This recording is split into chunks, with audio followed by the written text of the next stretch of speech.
That's a legendary Gary Nixon sniffer of white powder. I won't mention that. Isn't it interesting when you look at our fairing? Everybody who thinks Tribe and Racer thinks slot for oil cooler. That was nothing to do with it. That was foisted upon us, and we hated it. And so it's so interesting that everybody thinks that it's something we did. Because that's the first year, 1970, was when Romero did the absolute lap record about 160 something, I think, around Daytona.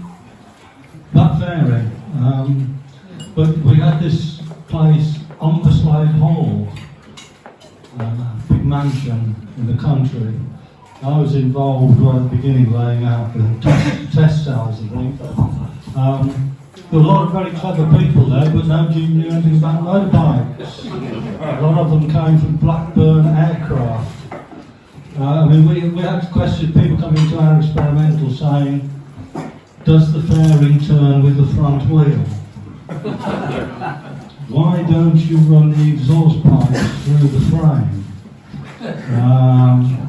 Has the gearbox got synchro mesh? All these sort of silly questions. So that's one of our very early bikes, and that 1970, that's the fairing they have, and the one that we really like. There's a posed picture in the experimental. You can tell it's posed because everybody's smiling. Shows you a bit of some of the stuff I was talking about, the coil brackets and all the rest of it. That's the side, the windows that led onto the lawn. They were frosted, you can imagine, up to that one horizontal bar. And one day, we all stopped in amazement and looked out of the window. There was a guy going past with a trilby hat on, who must have been 9 foot tall. It was Les Williams on somebody else's back. Les was a stunning practical joker. And, I remember him doing things like, if you had your lunchbox that your missus had put up together, he would inject green food dye into your orange, and then when you threw it away, he'd then eat it. Of course, the shop was full of people trying to electrocute others. There's a few old magnetos around and people's hair standing on end. Lots of fun.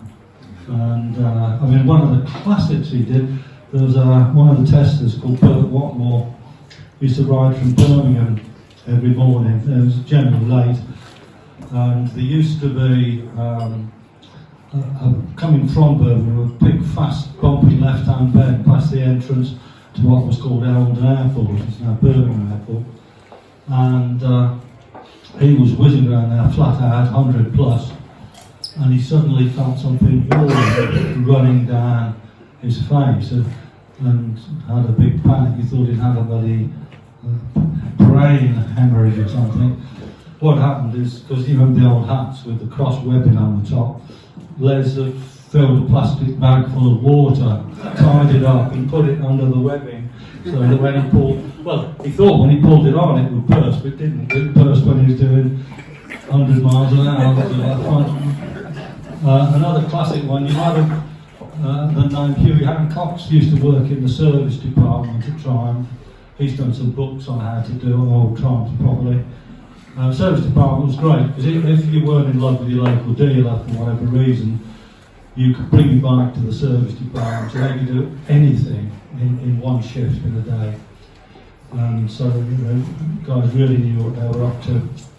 And every night, like a lot of the factory guys, Huey used to ride a Tiger Cub, and the two entrances to the factory, he'd come out of the one, ride across the front of the factory, get up to top gear, about 40 miles an hour, and with both hands pull his goggles down.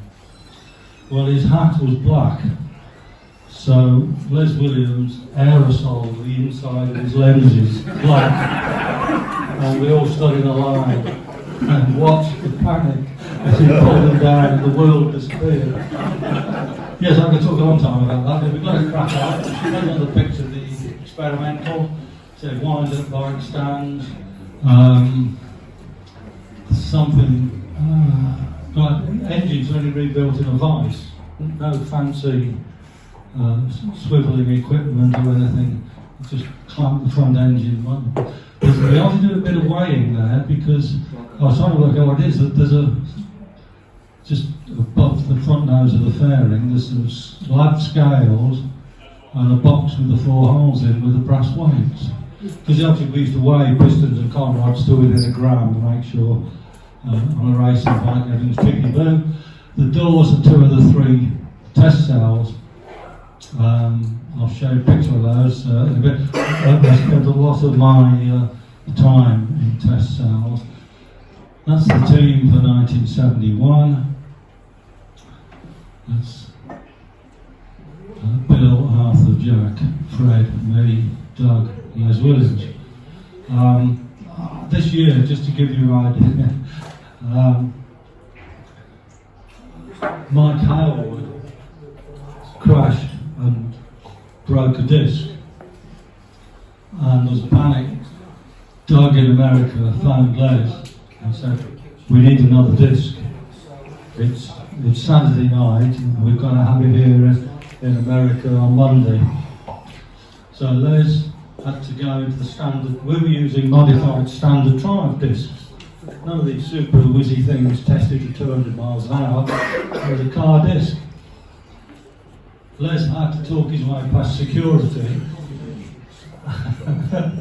and be directed to where he could pinch a brake disc from. It was quite amusing. Then take it to the gap of the tool room. We got somebody in to machine it, so it could be then packaged off and sent off to the States.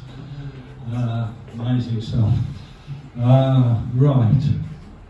Yeah, we obviously did wind tunnel testing. That's a model, just showing the sort of odd things that we used to play about with. People get very excited when you say squish engines. Just to give that's a works squish head and piston. Now, the idea is the flat part on the outside of the piston, when you're on the maximum revs you're going to use, just kisses its opposite in the combustion chamber. So you have to know how long your conrod's going to stretch. And then what was happening is, this is one of Jack Sharon's jobs, using a depth gauge and height gauges, and then would hand scrape 8 points around, 4 on each side, so that you had a gap which from memory needed to be about 25 thou, because you needed it to kiss. That's then obviously squeezed all the air, the mixture into the middle to help that burn. So I mean that was a highly skilled job. I mean our guys were great, and we were all, despite rambling on about things I'd done, but I mean we were a team, and had very few failures, anything. People just didn't do things wrong. It was skilled stuff. Now here's an interesting one. Now I've got this item with me. That's a titanium rocker arm. If you look at the bottom, you can see a crack. This is a classic example of Doug Heel. He had the idea, because obviously you've got static weight, rotary weight, and reciprocating. And reciprocating is the most important to try and save a bit on, if you want some revs, etc. And you can see that's been forged like the standard ones, but of course titanium has different expansion rates and cooling temperatures, all sorts of different. So it's a nightmare. And I can remember a van going off in the snow with shovels and stuff to get these bloody things back, trying to get rid of Daytona. And eventually the Progress Chaser and Acolyte all came in with this box of part machines, and it's a bucketed machine. It picks up as soon as you look at it. So they came, Doug looked at it, looked at the thing, did some mental calculation, jumped, clamped it in one of the vices with that arm upwards, climbed on the bench, so there it is in front of him, asked for a £1 hammer, and then working out how many foot-pounds this was going to have to put up with, hit it, and that's what happened. So at which point all these excited faces, all this work that had been done for 6 months, all collapses. Doug said, "Thank you, gentlemen," and walked off to another job, and that was it. He would never, ever divert from what he knew was the right path. I mean, it is quite stunning to say, but obviously he wouldn't use that. Very interesting. Oh, and I've got this with me as well. This is one of my better achievements. That's when we did the big engines, called the triples racing, about 870cc. We've decided that we ought to have stronger Conrad of the same weight. So that's one of my babies. That's EN24, for those who remember those things. Heat treated to condition X. That was made by my father, who was a brilliant engineer. Didn't pass enough on to me, unfortunately. That's the same weight as an alloy rod. I mean, we'd only ever broken, we broke 2 rods on the triples racing, whereas with the 500, 650, 750 twins, we had new rods every race. Yes, I'm quite proud of that. So, yes, I've got 2 small things, if anybody wants to fondle them at a later time.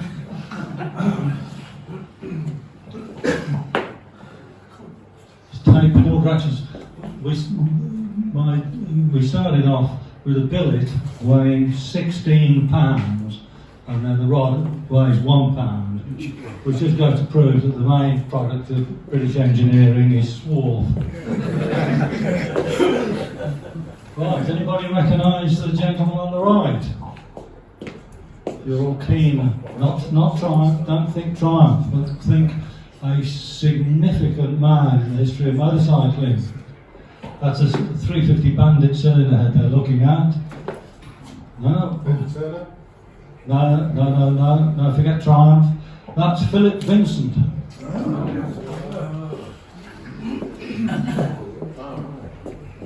Doug's obviously showing all the new exciting things. Oh, again, I'll tell you, Edward Turner was, well, the rumour is he was told to do a 350 overhead twin for the same price as a sports car. And it did sort of show, Edward never liked using metal, because metal costs money.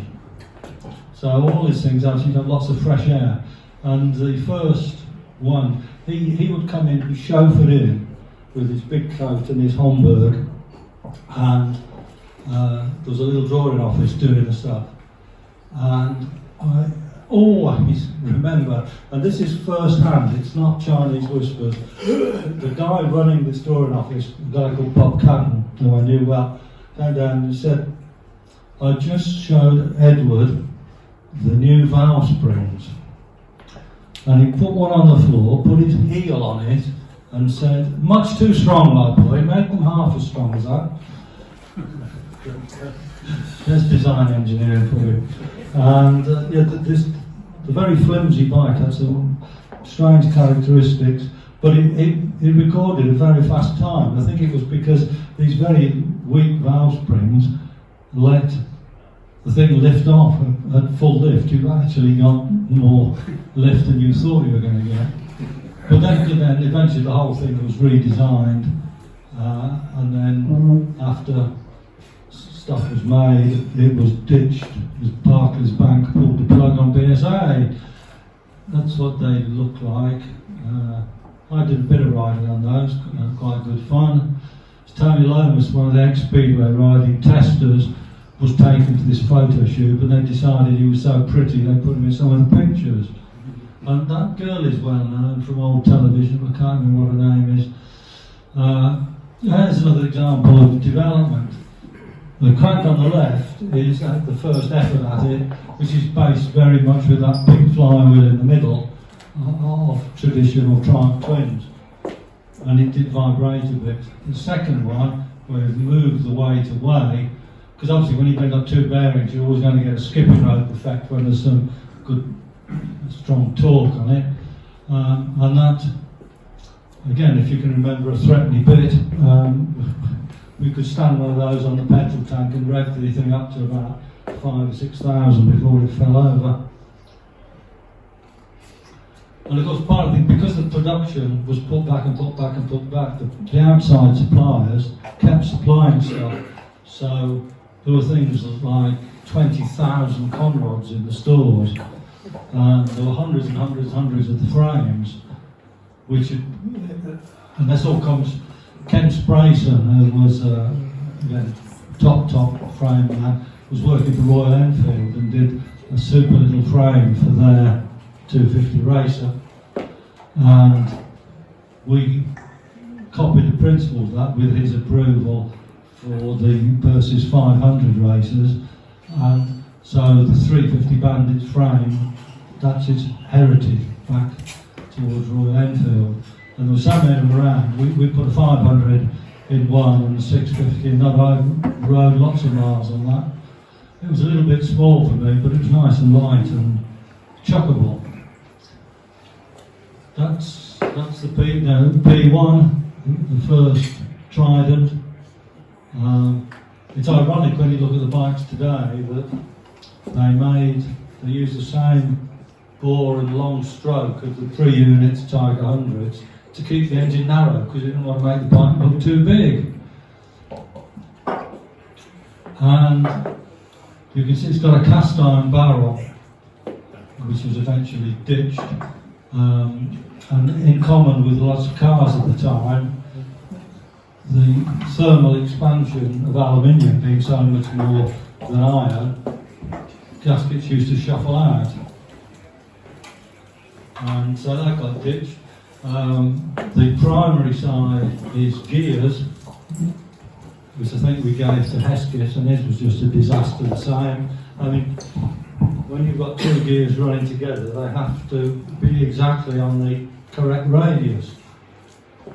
Whoever decided to put that on had forgotten about the coefficient of thermal expansion of aluminium.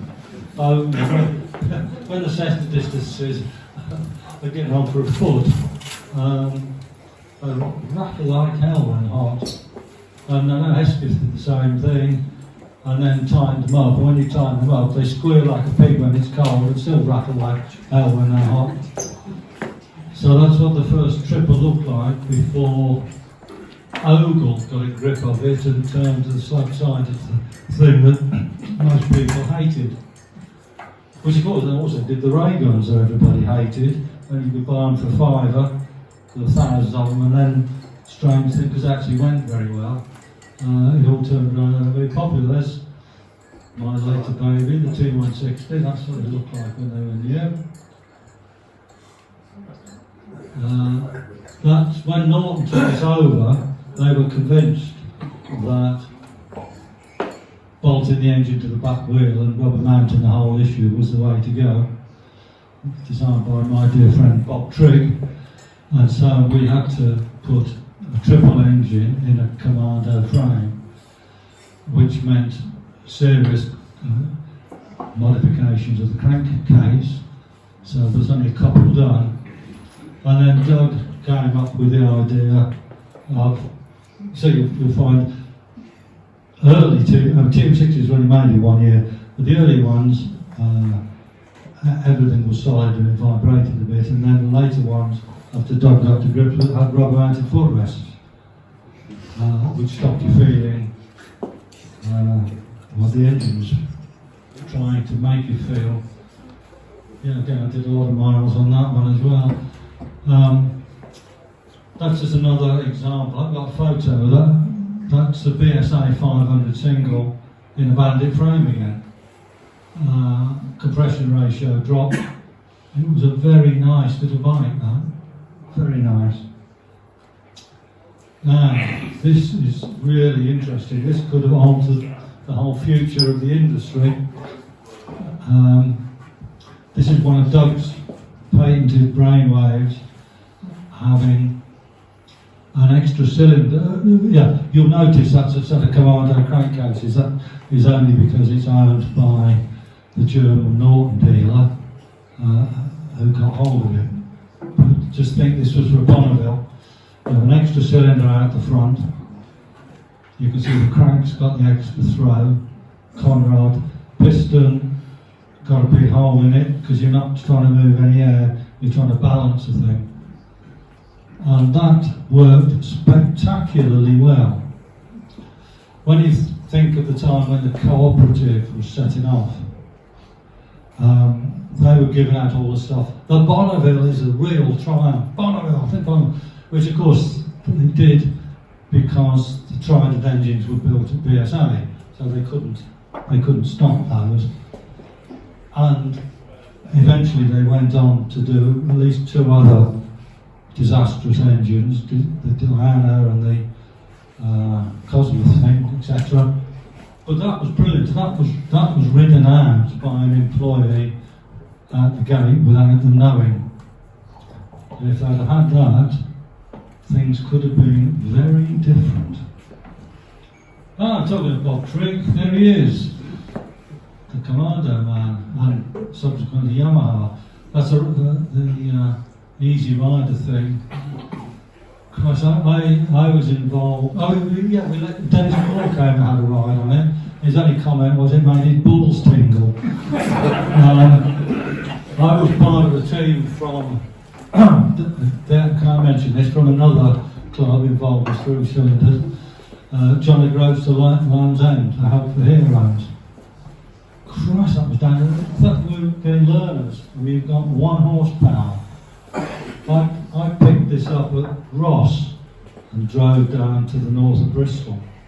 So the roads around Ross are very three-dimensional with hedges tied to the edge of the road. And I'm sort of going through a shallow Z bend with double white lines and no verge, straight up. I'm thinking, if 2 lorries appear now, I'm dead. There's nowhere to go.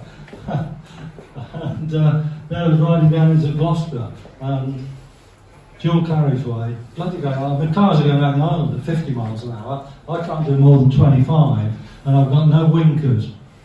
I'm in a real safe job, this is. And I'm trying to look, and I can't see far enough back to see if there's how many cars are coming. It's a busy road.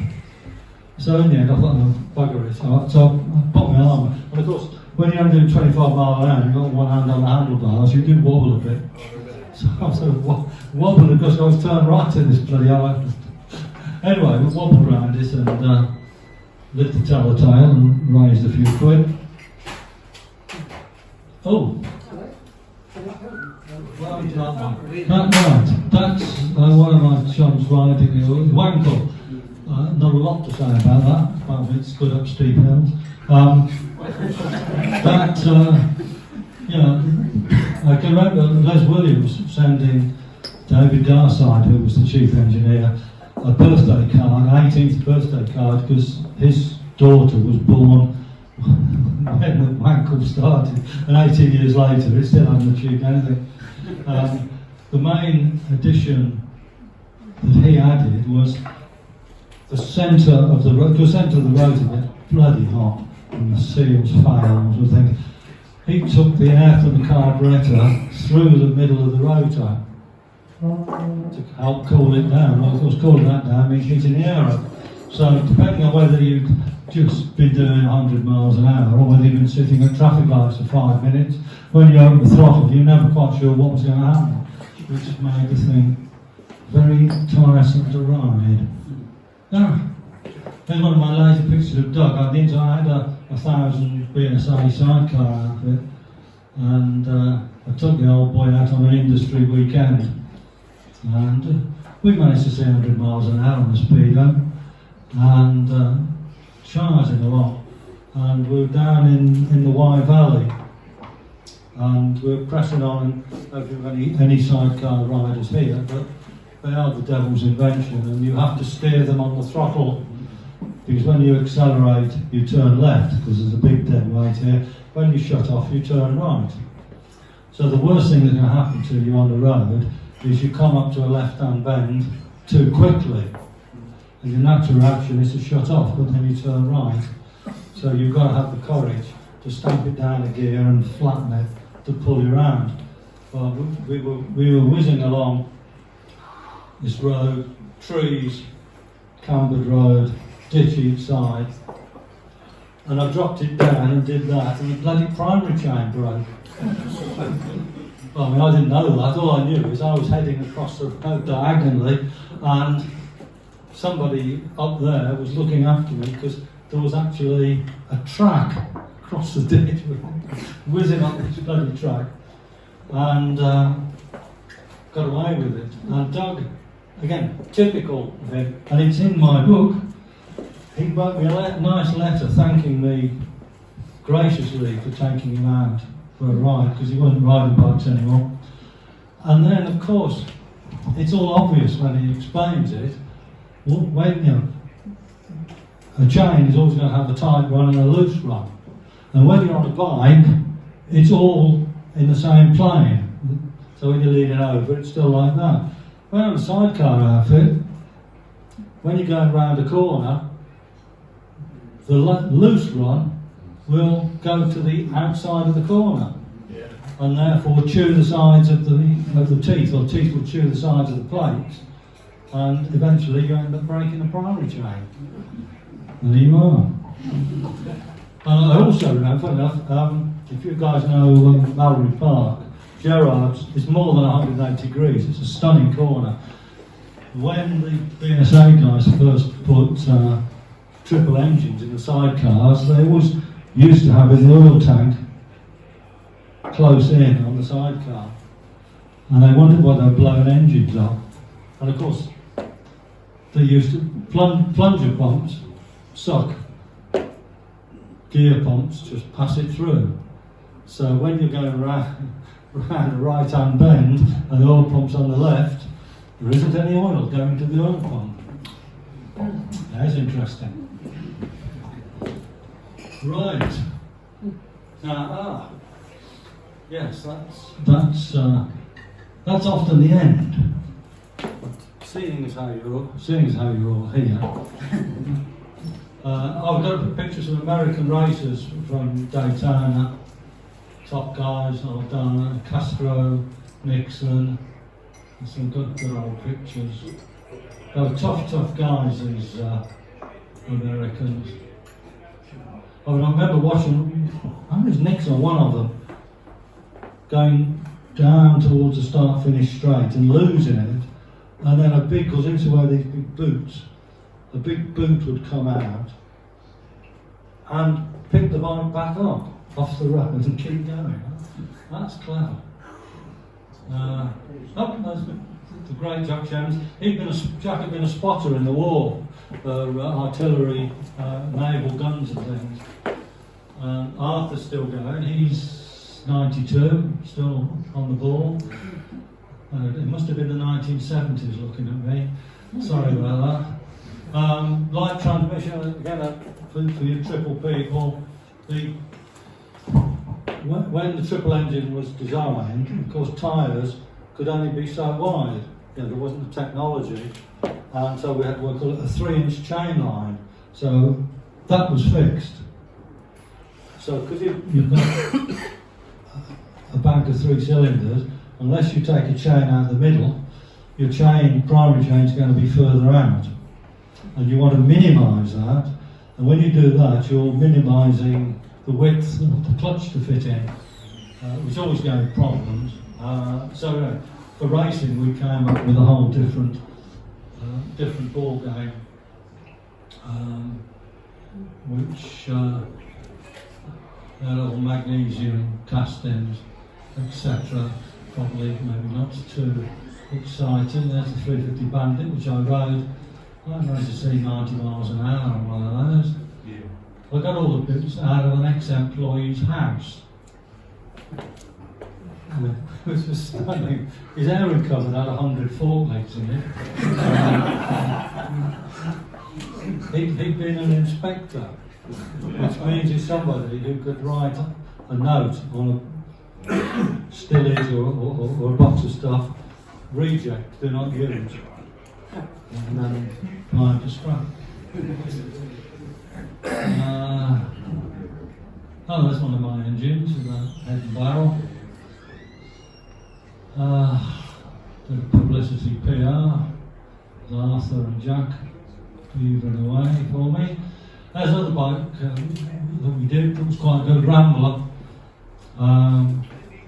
We had some bikes to test. One of them was a Polish one, I can't remember what it was called, but it looked like the frame over the engine was square sectioned tube until you had to look carefully, and it was 2 bits of angle iron edge welded together, and I think the front brake was made of an old biscuit tin or something. It was, I do remember falling off that, embarrassingly. That's a picture of a day. We just rebuilt Paul Smart's bike. The guy on the left is John Parker, who used to race for us with a 1000cc engine, and Alex George in the middle. I was quite excited when Alex, and this is 25 years ago, when Alex George rode our bike and said that he could lap the Isle of Man at 110, which was faster than any British bike had ever done. Unfortunately, then said he needed £10,000 to do that. So that was the end of that conversation. Well, it's just an example. That's a picture of one of my drawings, just to show you what good old engineering drawings look like. That's an harmonic which we used to use before the valve material got good enough to stand up to racing temperatures. And I had this idea, again, coming back to saving reciprocating weight, I got it, you can just see there's a hole drilled up the middle, and I've added a note onto the drawing, and then it was plugged. All to do with more revs and things. Right, there's a picture. That's a production test bed called the Trident at BSA, where they were made. So you've got there a tin shield, because there's a short chain there, and the shaft comes down towards the picture. So that's all tinkering with things on the production. I think number 5 and number ending 0 had more of a long test than the other ones. So if you've got a triple, look and see if the number ends in 0 or 5. I'll get some more pictures of the works. We've already sort of done that. Now here's something. You'll probably see it better if I go to that one. This is my ink recording the power. Nobody else has seen this for 50 years. The power output on the works races for 1971 Daytona.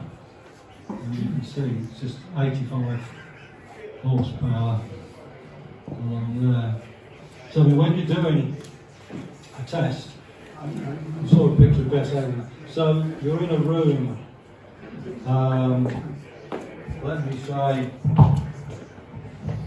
where the carpet finishes, probably to about here somewhere, and you've got the engine, and there's a hole in the floor, and underneath there's a sort of a 6-foot fan with a bloody great big electric motor, and it can blow at 100 miles an hour.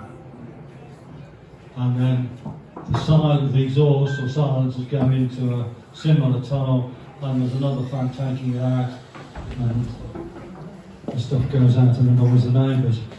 I think one of the scariest things I ever did, we were working with whereas the triples and the 650s, if you put the compression ratio up, put some decent cams in, and a head job, you were 90% of the way racing bike. Because the 500s are set off as a 350 soft road bike, the longer we went on with them, the more non-standard they had to get. And we tried to do, as we got more excited about it, getting over 50 horsepower, we did some cams that you could use at high revs. So you can just imagine, here I am, like this. There's the engine, here's a 100 mile an hour blast. And the thing's doing the thing, I mean, they have a history of exploding, and it's doing the thick end of 10,000. I'm trying to fiddle with the Grand Prix cars in this 100 mile an hour blast. I mean, there's no, I know we mumble about health and safety sometimes, but you know, we're all in this little room. There's the engine, and you're next to it. I mean, Jack Shemmons would keep his hand where he knew if something was going to go, he'd feel the vibration go up and he'd switch off straight away. But sometimes you did get red hot bits of metal wanging around your ears. You wouldn't do that today. So, then, right, this is when I got going. That's our Harrier, which we've done with Harris Performance. It's a cracking good bike. That was the launch, that was 1987. And I got the RAF to bring a quarter scale Harrier. And you can just about see there's a pilot dummy just behind the aeroplane's nose with a black hat on, which must have cost him an arm and a leg. I think I donated 25 quid. And we got sod all publicity because we're just little people. So I shouldn't look at your phone now, Joe. Because the next year, I paid this young lady 50 quid, and I mean, that's out of a newspaper. Even I can't show you some of them. Let's just say we had more photographers than the Honda stand. She was walking around wearing a pair of shoes. Nothing else. That parallel twin, is it? Parallel twin. Yeah, absolutely. So yes, she was just wearing shoes, lovely girl. And good fun. That was the day, of course, days when she was a stripper. But of course, phones on cameras, I think just about buggered the stripping industry. Everybody's scared to be, the mayor pictured with a stripper. There's another bike I did. We called that the Trident Missile. Now, I used to get accosted by young ladies wearing bibs and braces, telling me how outrageous it was the Trident Missile should be banned. Green and common, what sort of call it. But, and that's me just showing the way what was popular then. That's a nice picture, although a bit of my bike missing. The red one is, of course, one of Les Williams' legends, which was, we were sort of in competition, but in a most friendly way. I mean, I remember once I'd been over to Bits and Bits of his place and had to use a loo, as you do. He sent me an invoice for the bits, and on the bottom it's 50p for having a wee with VAT on it. Oh God, that's me again. That's me responding to the first inkling of those dull green things that came out. I made an effort to try and give it a bit of character and got the ray guns back. Then we got into a bit of circuit racing with single cylinder. It was a popular class at the time. So that's a Rotax engine. And it was the fastest single cylinder bike tested by Bike Magazine at 126. So I was quite proud of. Lovely little light bike. That's not a very good picture. I got asked by Watsonian Squire when they were importers of Royal Enfield. I used to give them free advice about some of their problems. I'll give you an idea of one of their problems. That problem before the disc came along with the front brakes. And of course 95% of the parts are sold in India. And I was told this direct by the guy from Watsonian who had been over to India. And one of their Indian customers complained that the front brake was absolutely bloody useless, which it was. So the dealer said, "Oh, leave it to us, we'll sort it out under warranty." So eventually he was called back, went in and said, "Well, what have you done to make the brake better?" "We fitted you a louder horn, sir." Which does sum up some of the difference between the mentality in different countries. Because the bikes they were bringing in were very sort of 1950 boring go-to-work bikes. So they asked me to see what I could do. And it's not the best bloody picture actually. But I always remember when I was a nipper looking at Royal Enfield catalogues, how you sat in them. And it had some lovely dropped handlebars and a nacelle. So I tried to reproduce all of that and give it a gold star system and stuff. And that was our final. That's the Hinckley engine. I'm trying to not to be immodest, but a stunning bike to ride. With Harris is so good. They've won Grand Prix. They know what they're doing. Wonderful people. You get people who are saying, "Oh, I can't have handlebars forward because it hurts." And I'm thinking, bike's designed properly. Your elbows are lying on your knee, and you've got no load on your hands at all. And that's exactly how that was. Just like chucking about, bags of talk. And that was commissioned. My friend on the left here, who unfortunately is just passed on. Amazing man. He was one of my head boys at school. It sounds very posh. He lived in an end of terrace house with chickens in the garden, 11 works Yamaha racers in the garage. And the last thing he did was to buy 3 OW01s, director of 40 companies. Excellent, super guy, and he gave me 10 grand and said, "Here, build one of these." He wasn't quite so happy when I asked him for the rest of it, but again, cracking bike, great fun. It's always lovely to do these things. We haven't mentioned about my stuff, but there I am doing that's my bit of paper, which I had to pay for. It says that I did a kilometre in 13.8 seconds at an average speed of 260 kilometres an hour. I do separate talks about side of it. But how are we doing on time? Has everybody had enough? No, still going? Okay, right. I will come back to that. I do mention that I've got. Hang on.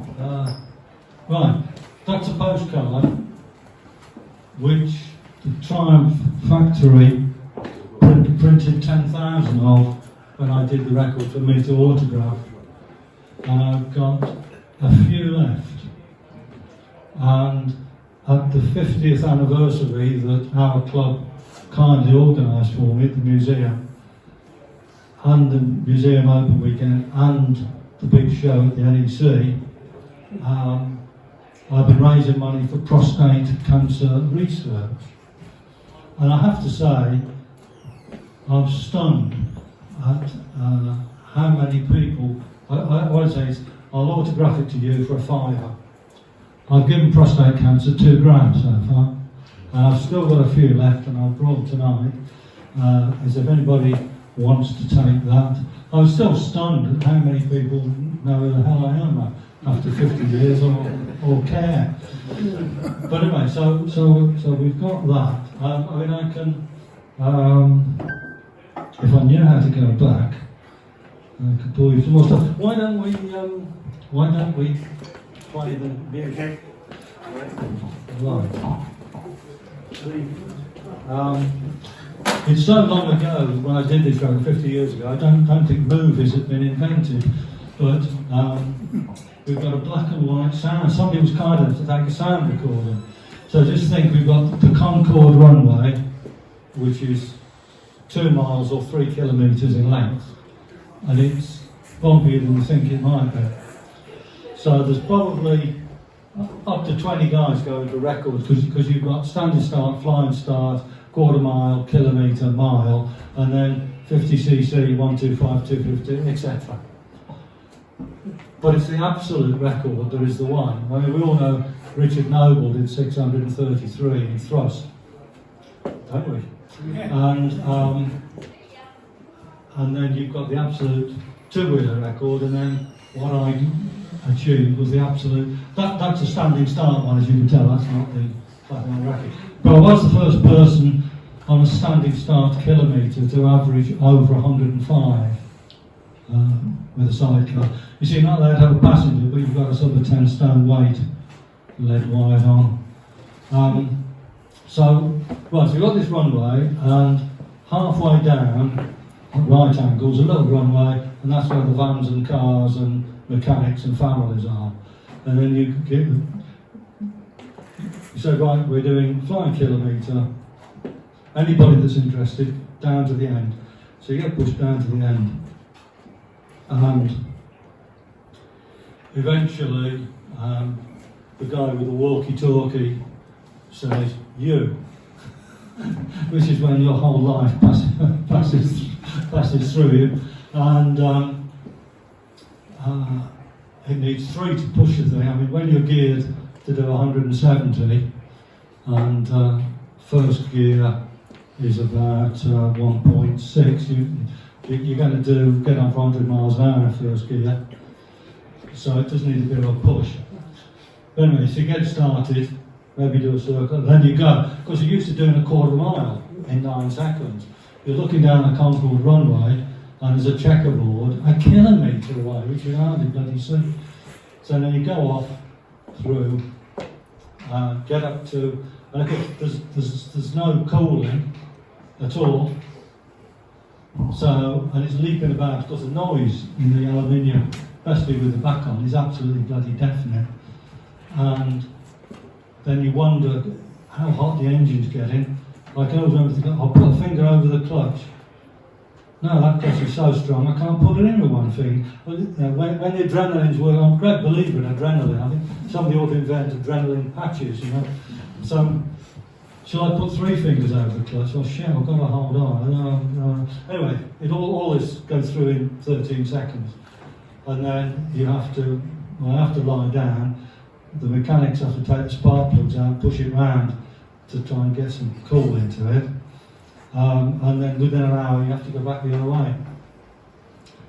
And so at my 50th do at the museum, one of the guys who I'd not seen for a long time, a guy called Dick Sullivan, who's a multi-word record holder,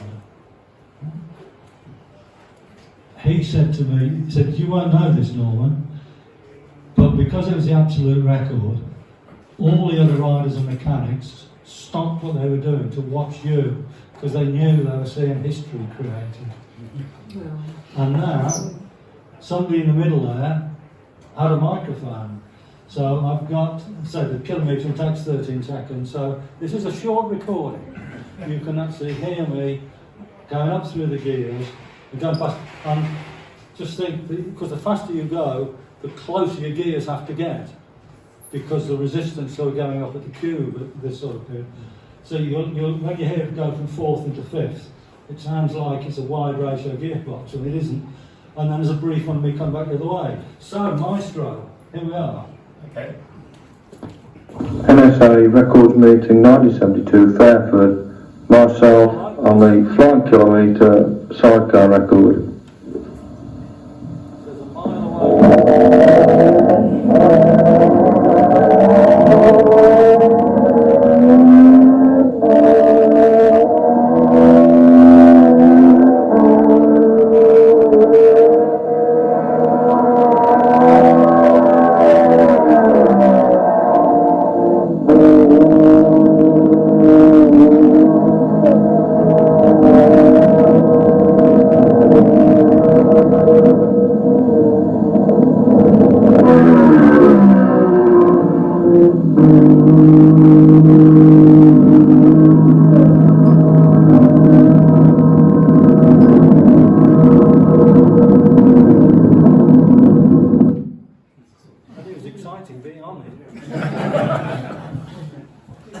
Right, now, we've got one or two options now. I mean, I haven't shown you anything about racing, sort of stuff, starting off with a Tiger 100.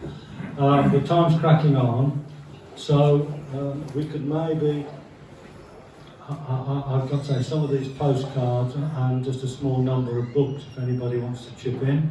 I'm more than happy to answer some some sensible questions if anybody about anything. Or I can keep talking if you're not careful. How many times had you attempted land speed record then before that? Yeah, well, it was only that day. I'd done the year before when the engine was a 750. I'd done 150. One of the funny ones was when I was doing a practice run, a practice event. They marked out quarter mile, kilometre, mile, just in one direction.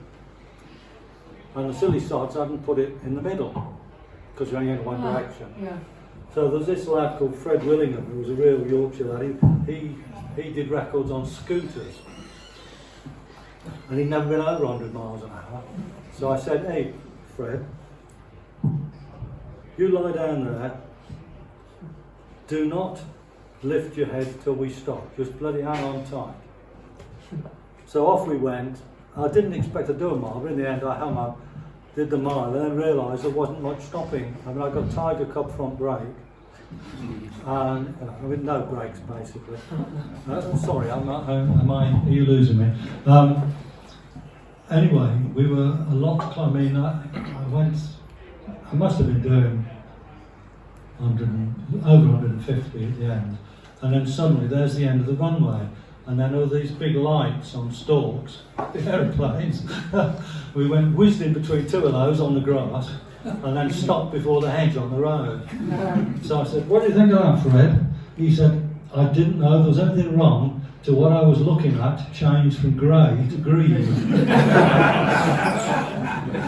Anyway, so the records the year before I'd done 150 and I knew I had to get past 160 and say, all the resistance, it all goes up horrendously. Yeah. So I knew I'd really got to get a lot more poke and better streamline, which is why the great Don Woodward. I mean, a few guys know about English wheels and doing, sorry. I mean,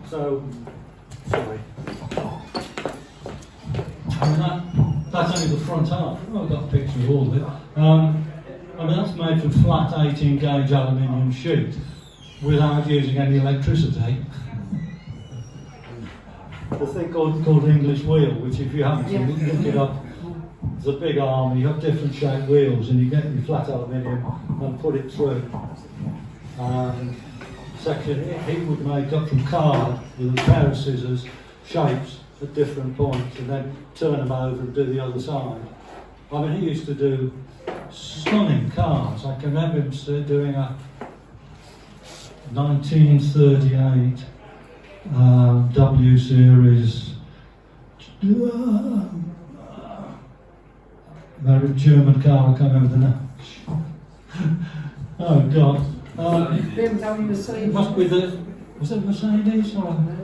Anyway, these stunning cars, they used to run like at Donington, which is now the Perry track, used to be the straight, and they'd be doing 200 miles an hour. And they sort of wheel in a rusty chassis with four wheels and an engine, and then 2 years later they take a car ride. And he said, I remember him saying, I've just got to put 96 louvers in the bonnet. And the everything was so absolutely stunning. And so we got streamlining, increased the capacity. I had to have 3 runs at it. There was a wind blowing straight up and down the runway. And the first run I went down with the wind and equalled the record. And I say it's a long old trot when you're used to doing a quarter mile. And everything's untested. So the sidecar chassis cost me £1.15. to have put together. It was an old scooter wheel with the balls, because ball tyres are good because not so much weight. Ball scooter tyre and a homemade wheel spindle. So everything was done for nothing. And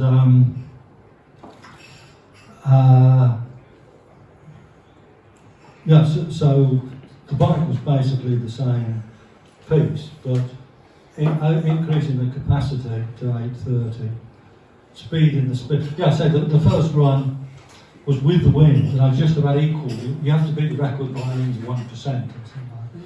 I equalled it, so I knew going back in the wind, I absolutely got to nail it, which I think is the run you heard there. And of course, this was all untested, and as I was entering the timing, so over 150, the bloody front wheel was coming up. Like I said, I do used to know Donald Campbell, and I thought, I'm not going to shut this bloody throttle, and thank God. But of course, with a sidecar outfit, it comes down slightly offline, you're heading off the track. Because, the handlebars are minute, and of course the loading is huge. And then I basically equalled, again, going back into the wind, so I knew if I could do a third run, I'd up the nitromethane, liquid power, and we managed to get it on the third run. But, just stunning, absolutely terrific. And then again, if it just failed, if I'd done 2 miles an hour less, I probably wouldn't be here doing it. But I know, also, of course, that's talking about absolute record. Yeah. So I was the first person in the world, just like, that's what that picture is, to average over 105 on a standing start kilometre with the sidecar, which is connected to the Gold Star. Now, if anybody remembers Steve Lansfield, Norton Tune and stuff, he used to give out Steve Lansfield Gold Stars, and I got that for doing that.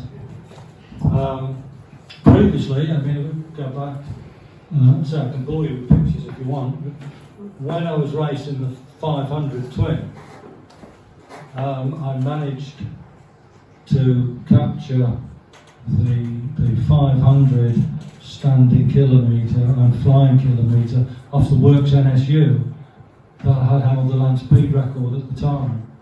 So that was a real treat. And also, I took the standing quarter, so one of them off the great, one of my heroes, Florian Camathius. I was riding the Works Gilera 4. And of course, it's all old hat now, but that record had only been set by the Gilera factory 3 or 4 years before. So it was all quite pertinent at the time. Camathius was brilliant. He was mad as a box of frogs. I mean, the one time, we know what these road racing sidecars are like. They're down here. His van broke down going to the TT. So he wheeled the outfield back and drove it the rest of the way to Liverpool. I mean, what a man. And I started off doing world records with the 350 twin, then 500, 750, 1,000. How many records do you hold though? I don't know. You just tried? I did have 13 at one time. Wow. I had more than anybody in the world. It was all very boring. You had a world record for having this world record? Yeah. How boring can you get? Yeah, but it's all good fun. And of course, when on that sort of run, enough hands here. So if I was talking about sidecar, you think the hand of my hands are actually probably like that, and there's only 15 degrees of lock. Huh? So just before that picture was taken, I'd lined up at about 20 degrees to where I wanted to go, and then hold it on full right-hand lock as hard as I can, and then when the man says go, full throttle, go. And then the back wheel starts doing that, and the whole thing I'm holding it on full right hand lock up to at least 80, and the front's doing all this, and the whole thing. This is quite, we'll just drive down a straight track, you know. Which is all good fun. I mean, when you're young and you don't know failure, you do these things, don't you? Yeah. It's a really different thing that if you see thrust SSC when they break the sound barrier, and there's this bizarre step sideways in every run, and that was because they, in order to get all the steering and everything, they'd have to offset the wheels, and hadn't accounted for what was going to happen at Mach 1 with the two wheels creating completely different profiles into the air, and that was where he got this woof, you know, went about 60 feet sideways, and they carried on. I do remember mentioning to Richard at a show that his car makes 3 tracks, and so he's actually he's attempting the cycle car land speed record, which I don't think he was very impressed with. But, right. That would mean that, I don't know how much it kind of obsesses people in the room, but for me, the difference between, you've got the difference in CC between the previous record and that one. Yeah. Then how much is the aerodynamics, the streamlining? How much of it is the weight of the bike? How much extra horsepower is going out? Sure, yeah. Well, of course, I mean, these days everything's analysed to the nth degree. Yeah. In the old days, you just make sure you've bloody got enough of Yeah. everything. Yeah. And like you say, it goes up with the cube of the speed, isn't it? So That's right. a small extra, it takes a hell of a lot more power.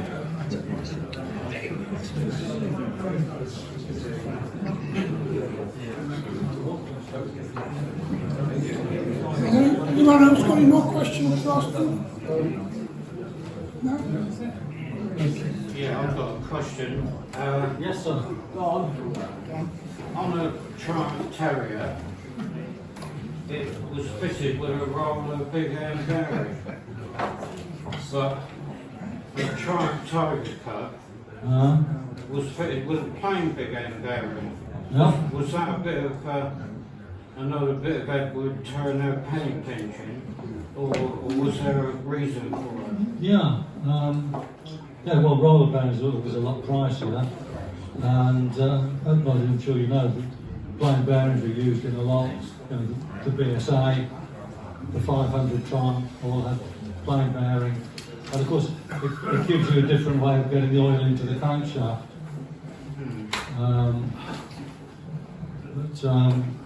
Yeah, so generally a roller bearing should last a long time. I didn't, to be honest. I don't know whether I knew that, but terriers are a bit before my time. But cubs, I used to help run in the works trials cubs with 52 rear sprockets, and they do about 30 miles an hour. Yeah, that's so long ago. I really don't know why that changed. I didn't even know that. That they had the roller bearing. Yeah, so it fitted a roller later on, didn't it? Yes, things change that way later on, yeah. But bearing, yeah, plain bearings, I mean, all the big end bearings, on twins and triples are all plain. Let me just see if I can.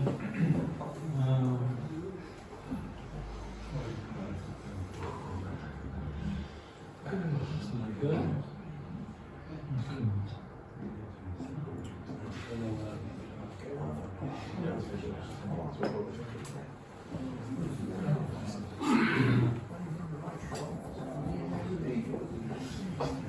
That's me doing my first sprint in 1964.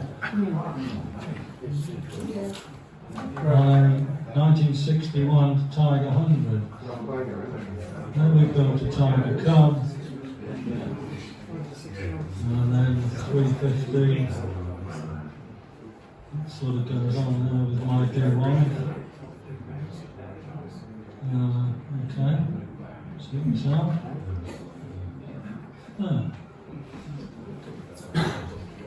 Okay. Help? That's it. Well played.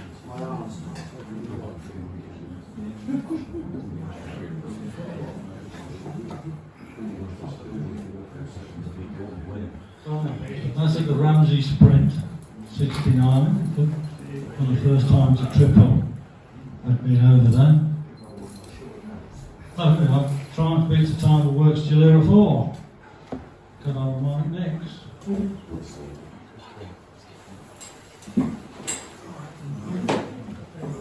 Yes, yeah, sure.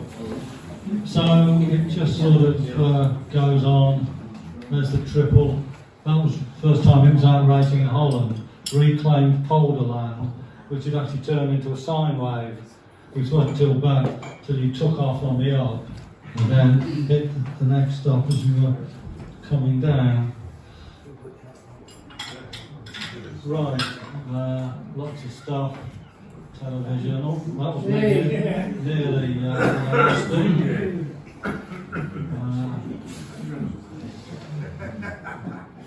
Lots of. So I've got a good guy, Ray Pickrell, 10 days after winning the TT, helping me out so I can get a passenger. It was a different company, but did you ever talk to people like Chris Vincent or people like that about? Yeah, BSI, a little bit. That's, you see how narrow it is in that picture. I mean, I can't even get in it now. That's at the show. Oh yes, Man of the Year. I came last in that, I think.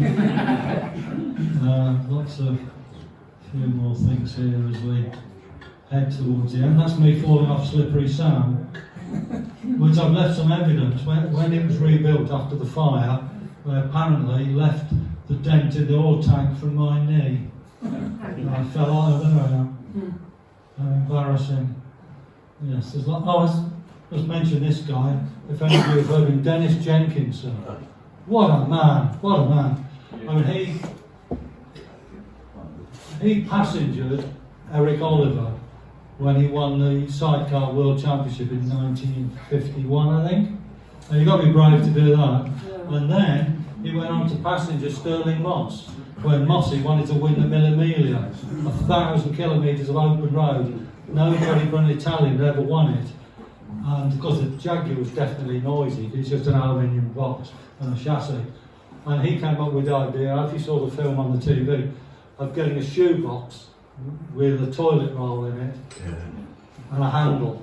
So he could say, you couldn't speak in the thing, but he could say third gear left and things like that. Yeah. And they actually won it. He lived in a little cottage in the New Forest with no services. And when you went for dinner, he only had one plate and one knife and fork. So you had to eat. I mean, but tremendous writer about racing. Tremendous bloke. Sorry if I'm okay. Some of these things here it doesn't like. Well, I just wanted to show you just briefly if I can find it.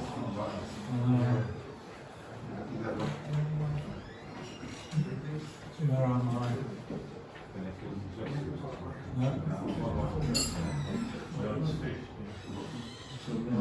Come on.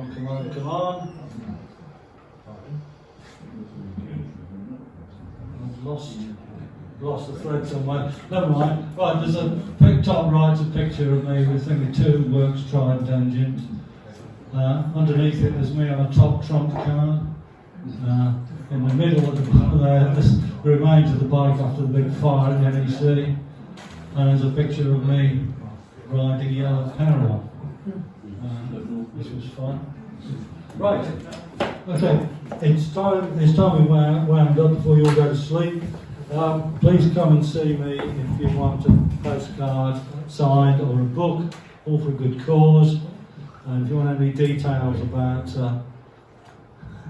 the medical side. I give you first-hand experience. It's dead easy. It doesn't hurt. It's not too good for the sex life. Right.